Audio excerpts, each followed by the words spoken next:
دریایی ارتش جمهوری اسلامی ایران در بندر عباس مرکز استان هرمزگان در حال برگزاری است. یادی می‌کنیم از همه دلیرمردان عاشق و شهیدان سرافراز نیروی دریایی ارتش جمهوری اسلامی ایران، شهید ناو سروان غلام عباس عفیفه، شهید ناوی یکم علی اصغر درستکار، شهید دریادار نصرالله عزیزی، شهید ناو سروان علی کهوری نژاد، شهید ناو سروان حسن رونده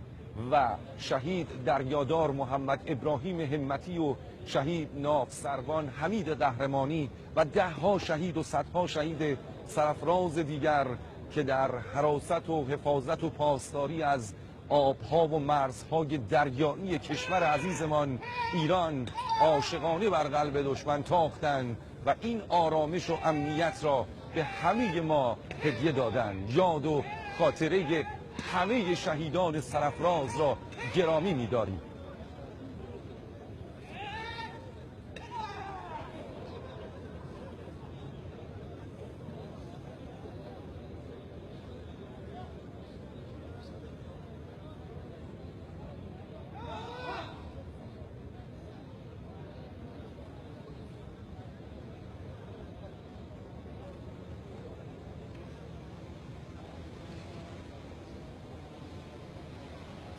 ارائه رهنمود توسط فرماندهی محترم کل ارتش جمهوری اسلامی ایران